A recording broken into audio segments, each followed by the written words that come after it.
Good morning friends.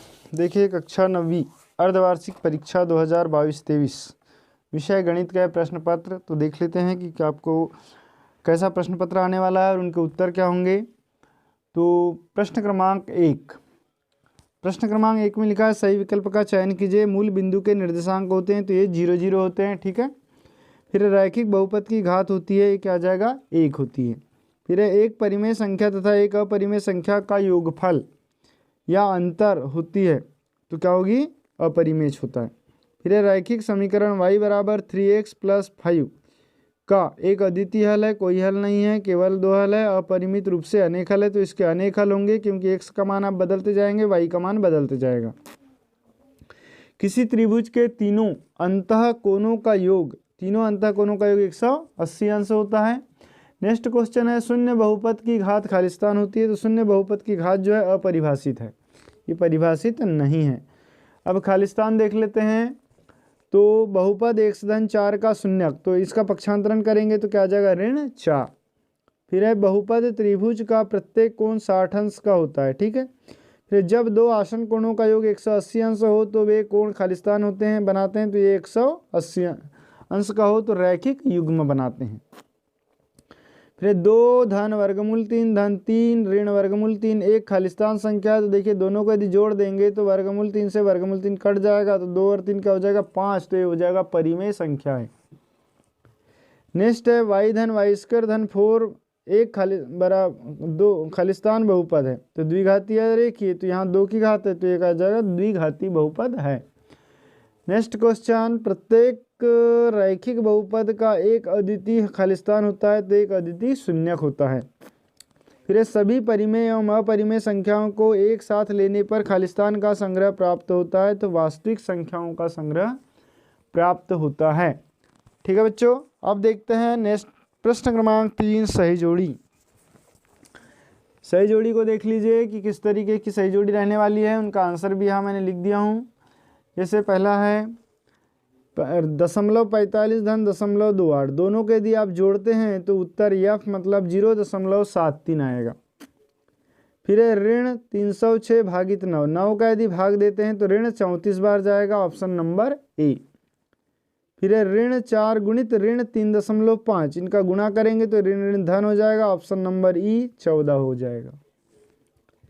फिर है 2/5, तो 2/5 का यदि भाग देते हैं तो कितने बार जाएगा 0.4 बार, जो कि ऑप्शन नंबर बी। फिर 0.4/10, तो 10 का भाग देंगे तो 1 0 और इधर हट जाएगा, तो ये ऑप्शन नंबर डी।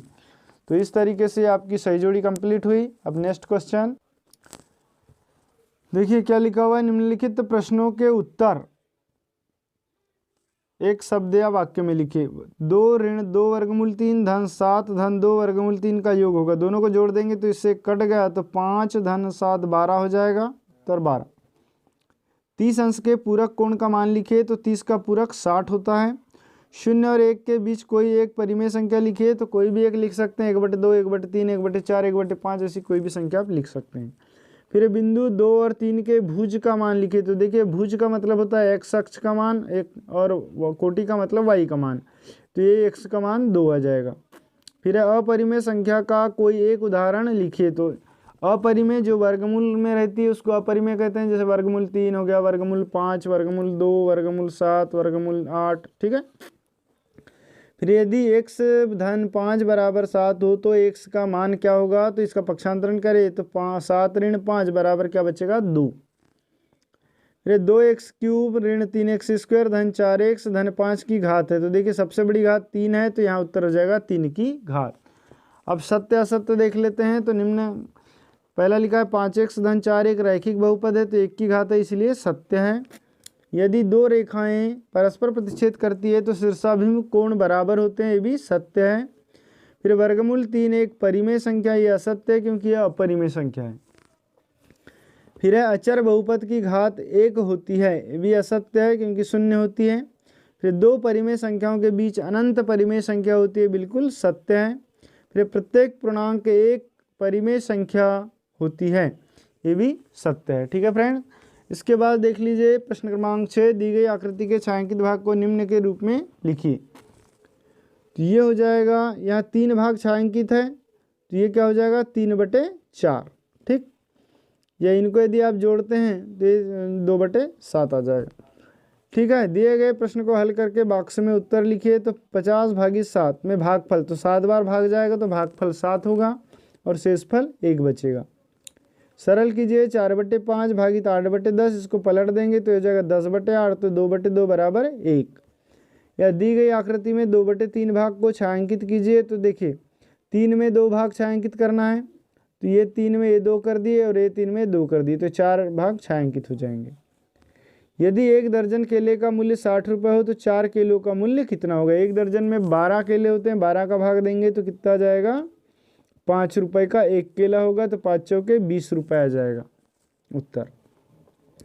तो इस तरीके से इनके आप हल चाहते हैं तो उसका लिंक आपको डिस्क्रिप्शन में मिल जाएगा, वहाँ से आप देख सकते हैं। आप प्रश्न पत्र देख लीजिए कि कैसा प्रश्न पत्र है आपका अर्धवार्षिक परीक्षा का, ठीक है। और इन्हीं सवाल को आप अच्छे से हल करके जाइए, आप अच्छे से अच्छे ज़्यादा से ज़्यादा अंक प्राप्त कर सकते हैं और अच्छे नंबरों से पास हो सकते हैं, ठीक है फ्रेंड्स। Thanks for watching.